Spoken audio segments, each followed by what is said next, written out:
అప్పలరాజు చారిత్రక హారర్ కథ. అప్పలరాజు సింహకులతాడ అనే గ్రామంలో జన్మించాడు. అతను ఒక ధైర్యవంతమైన యోధునిగా పేరొందాడు. గతంలో రాజ్యాన్ని సంస్కరించేందుకు, అత్యంత సమర్థనైన సామ్రాజ్యాన్ని నిర్మించేందుకు తన జీవితాన్ని అంకితం చేశాడు.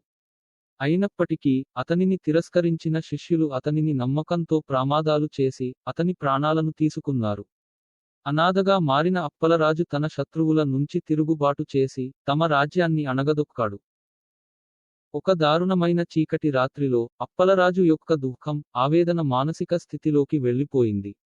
అతను రాజ్యాన్ని తపనించి, తన పాశవిక ధికారం కోసం నరులు రక్తంలో స్తంభించిన విధంగా లేచి వచ్చింది. అప్పటి నుండి, అప్పలరాజు యొక్క ఆత్మ ఆయన రాజ్యాన్ని తిరిగి పొందడానికి ప్రయత్నిస్తున్నట్లు గ్రామ ప్రజలు కథలు చెప్పుకుంటారు.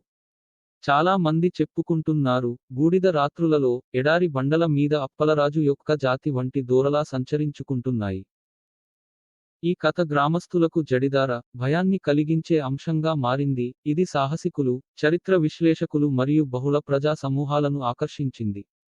అది అందులో భయంకరమైన అస్తిత్వం కలిగి ఉంది. ఇది చీకటి, దుర్మార్గమైన రాత్రులలో బయటి ప్రపంచానికి పోరాడుతుంటుంది.